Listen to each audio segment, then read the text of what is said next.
Hey traders, welcome to Charts and Coffee. Great to see everybody. Happy Monday. We'll see if it's going to be a happy Monday for the Bulls or the Bears. Remember, there's no good or bad. It's just up or down. It's either bullish or bearish. Depends on what side of the market you're on. And we have what seems to be a very narrow pause candle starting off our session. You can see that doji sitting there after yesterday's, oh my gosh, Powell is hawkish candle. Powell is hawkish. I still find it a little interesting that this is a surprising fact for a lot of the market. When we take a look at our FedWatch tool, let's go ahead and do this together. I did this with the group on Friday as we wrapped up the week. And this is where it's getting interesting. This is where we are absolutely, there's no question about it now. If we thought the Federal Reserve was going to stop at 3.5 to 3.75 points, that is no longer the expectation. Expectation is the game that we play, gang. Reality is what we respond to, but expectation is what we trade. And so how is it that we're gauging expectation? Well, when it comes to target rate probabilities for that December meeting, this is where we've been most of the time. This obviously now is the biggest gap we've had between a quarter point more of a hike. This is where we are now. If the equity markets have responded to this, right? And remember, I don't know if you all recall, for about 2 months, we've been talking about this graph. And I said, as long as we're at this level or to the left, equities will be happy. But if we start moving to the right, equities will be unhappy. This is moving to the right. And that's exactly what we've seen. So we've aligned to this probability. This was always a possibility. This is a nagging little possibility that we saw on and off throughout 2022. It was always there, just never prominent. And now we can see just how prominently it is showing up. And that's where we have to accept and realign. Here's the question I know a lot of you have for me. I have it for myself. Have I changed my mind on whether or not I'm bullish? I haven't. What I have accepted, and I'm going to show you, this is all about what we see. Gang, this is so important. What do you see? Well, what we see is usually going to map to price, volume, volatility, time. Structure here, which is a component really of all of those in many ways, but mostly price. The structure went from the uptrend that we saw here at the tail end of August, and now the neutral market that we have re-entered, okay? I follow the flow, right? We can have and flow is a volume conversation. I follow the flow. So now I'll take a look, and we'll do this Sector Secrets, folks, when I see you all in about 16 minutes, we're going to be together for the open. We're going to manage risk. We're going to look at opportunities. Always managing risk first, always being opportunistic second. We're going to take a look at this structure and ask ourselves, does this segue back into neutral, undo the uptrend? I'm no longer looking at an uptrend, but CHOP tells me to look at the trend that preceded this neutral, this CHOP, and I'm going to remain bullish. It's just not a trend follow any longer. That's the ES. All right, that's the ES. Now, we also know, because I know a lot of you may or may not trade futures. Maybe you trade SPY instead of ES. But we can also take a look at the components within the ES, starting off with the XLK. Would I rather trade XLK over the NASDAQ? Yes. Would I rather trade Apple over the XLK? Also, yes.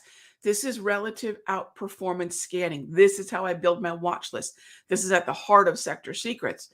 My sector folks, you know that we're an Apple, right? It's the relative outperformer.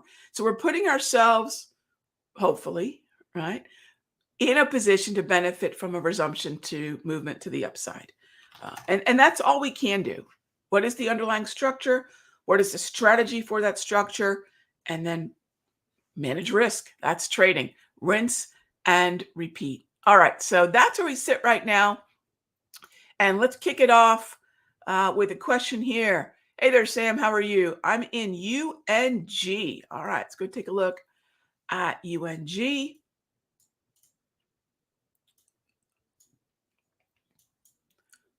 There we go. Let's go so we actually see the charts. There we go. So I'm in UNG on a September 16 contract. Paper cut 25%. I don't have a problem with that really at all. You have a gorgeous uptrend. A lot of what has been perceived as strength in oil stocks, which I'm not saying it's not a reality. Ooh, XLE. There we go. I'm not saying this is not a reality, but it's hard to be bullish the stocks of a commodity when the commodity itself is not really bullish. It may be neutral at best. The trend preceding was down, yet to get over the 200 propulsion. Really tough for me to look at XLE, but to your point, Sam, well done. Natural gas, FCG, I like the possibility for more upside. The only challenge is the pullback that we're getting is the pullback that I want to start looking at. So that means, I think directionally, Sam, we're on the same side of this. It's the timing for the entry that might be a little different. In other words, I need at least, say, 880, in that area. Not at least. I need about 8125. That's actually a pretty good looking level right there. But 825, 830 in natural gas. And by the way, if you're on TOS, you can pull up. Heck, even the delayed feed on TradingView of natural gas is fine because, look, if we're trading end of day, you just want a gist of where it's heading and where those levels are. But if you're on Thinkorswim, you can pull up NG, and then that is going to map to UNG. So when NG gets down to that level, Sam, I'll definitely be, and that's something I will put in my notes. That's definitely something I'm going to keep an eye on. How can a woman with 400 sticky pads not have a darn journal in front of her? All right, here we go. This will work. Okay, so yeah, I would definitely have NG and UNG. Keep an eye on that 825 level, 830, 825. And then UNG is in play on that depth, right? On that depth of the pullback. So yeah, that area. Keep an eye on it. That 830, 8.830. And then take a look at UNG. All right. Okay, thanks for the question. I love kicking it off a little bit of a look at a commodities contract. Awesome. Hey there, Christian. In light of Kapow on Friday, right? And the new December and February numbers. Does this affect my bullish sentiment? So, Christian, we talked about it. Thank you for asking the question. And that was the first thing on my mind, too. So thank you for asking. No, I acknowledge the structural shift in the underlying markets, but my overall sentiment, my directional bias is not different. No. And I don't pick tops, gang.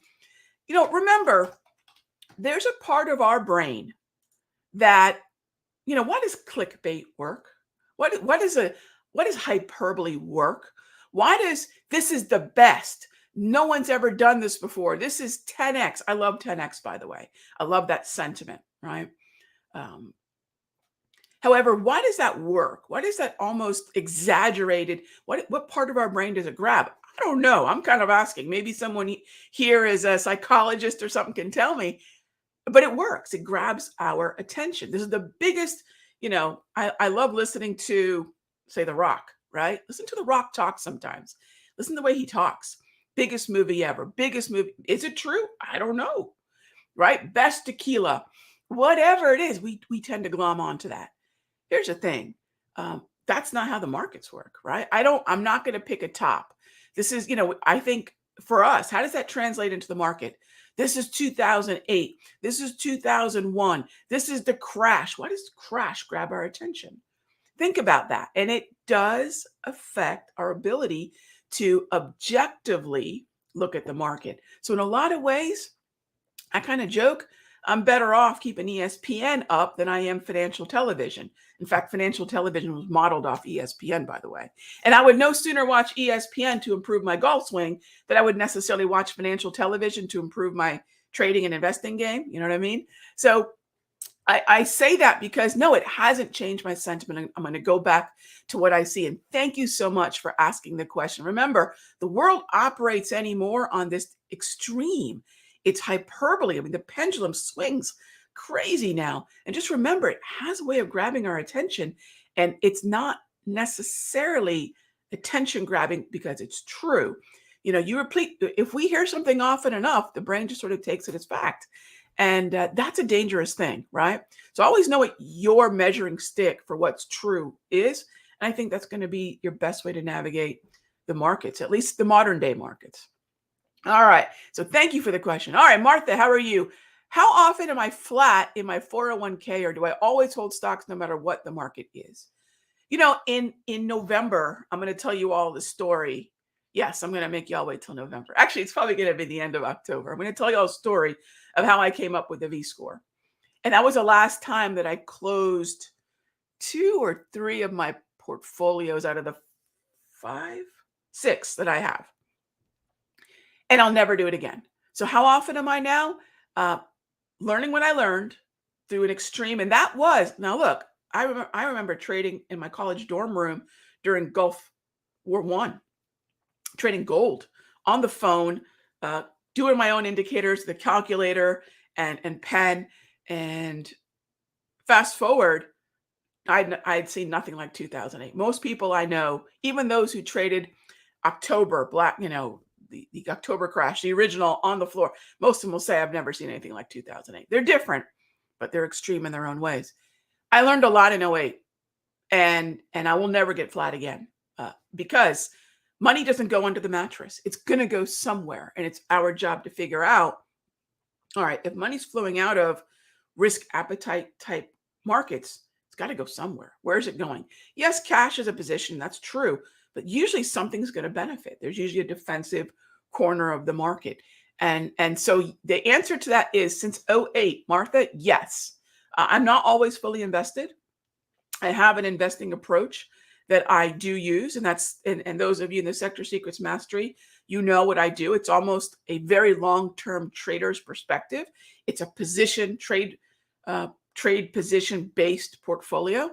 I don't think the long term is as applicable as it was when I was in my late teens, early 20s, building a portfolio. And that in the late 80s, early 90s approach is not necessarily the same that I use now. Not that I'm always trading, but I have a different time horizon. It's a lot shorter than it used to be. But no, I'm never flat. And thank you for asking. I know a lot of folks are wondering, Rog, is this the crash? I don't see signs of that, gang. This is not 2008. Remember, gang, 2008 was a completely different narrative. So whenever anybody wants to, again, remember the hyperbole thing. This is the crash. Fear is how media keeps our attention and runs ads. That's okay. That's their job. It's our job to stand guard at the gate of our mind. I will never go to cash again. And I don't say never very often.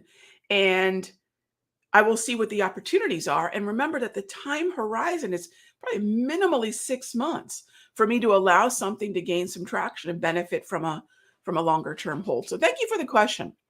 What does don't fade Fridays mean? It's an old trading saying where if there's a lot of weakness, well, you can see here on the daily, when we close really weak in any session, but most especially on a Friday, when we close really weak, in other words, we're closing either at or within about 10% of the day's lows, 10% sort of my measuring stick. So I have some consistency in the analysis. We're probably going to see a little bit more weakness the very next session. And it's just exaggerated on a Friday. All right. Call one. You want to take a look at ASAN.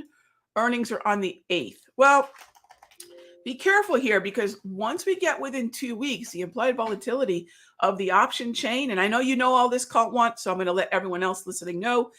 When we have an earnings event so close, the way in which the market starts to align itself is with the folks selling premium. And that means that as mostly a premium buyer, what's my advantage here? I'm going to go right back to earnings is not a strategy, gang. Unless you're selling premium, earnings is not a strategy. Time and volatility are only strategies for premium sellers, right? Writing premium. If you're buying options, time is not necessarily something that you want to focus on.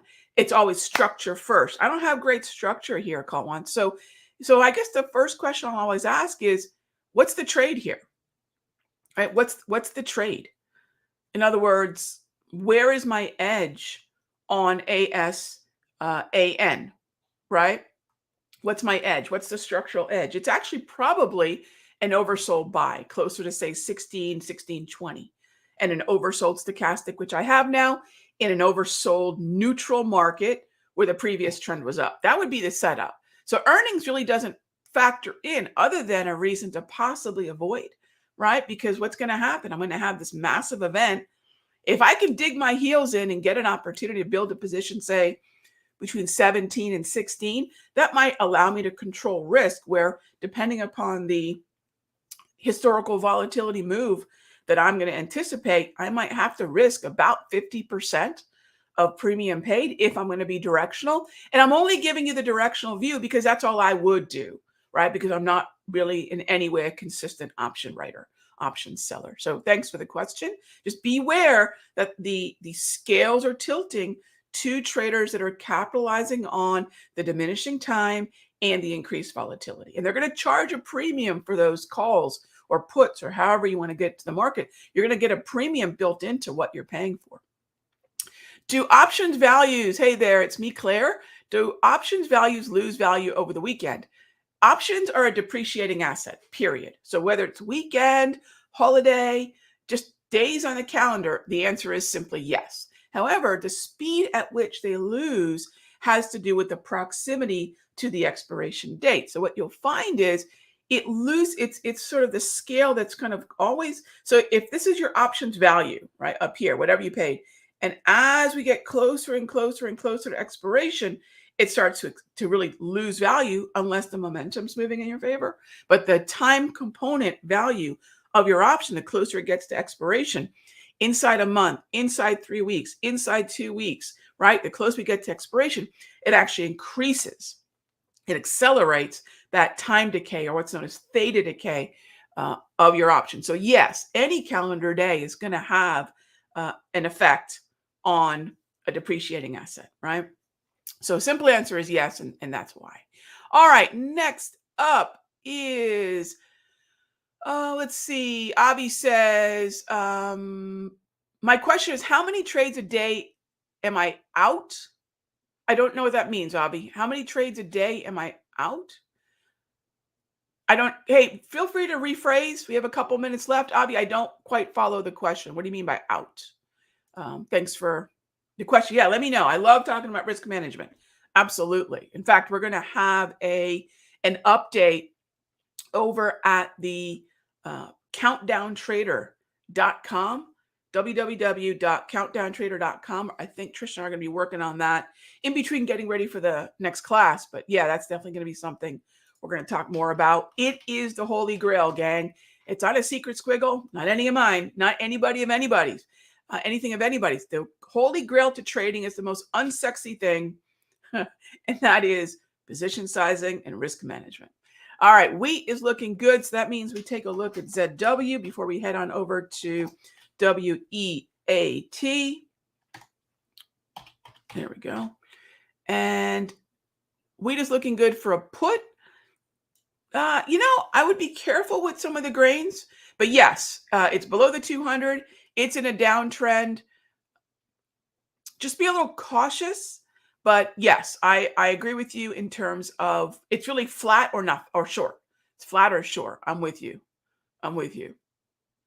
Okay. Uh, Next and last question for the morning. Steve asks, how do my wave trades perform in general versus the HPMR? So, Steve, I'm happy to answer the question, but this is the only answer there is. There are two different styles of trading. HPMR's hourly price movement range is an indicator that I created using volatility and time, is a fade strategy. And that can be used in trends and in non-trends, right? So there's no structure that I cannot look at time and volatility. However, the wave, the 34 EMA wave, is only trending. So they're really not necessarily being used at the same time. Sometimes they overlap. If there's an underlying trend and the wave and the HPMR are overlapping. I love those entries. They don't happen that often. That's where I've got time, volatility, and the market structure working. Otherwise, they're really used in two different environments. I could only use the wave in a trend. So it's hard to compare because it's really the difference between, well, choppy market trading or time and volatility trading versus trend trading. I can only trend trade, as you know, in a trend. So thank you for the question. All right, gang. I will see you all tomorrow, same time, same station. My Sector Secrets folks, head on over to the room. If you'd like to join us in our Sector Secrets think tank, you can check out what we're doing over at sectorsecrets.com. All right, gang. I'll talk with you soon. Be good to each other.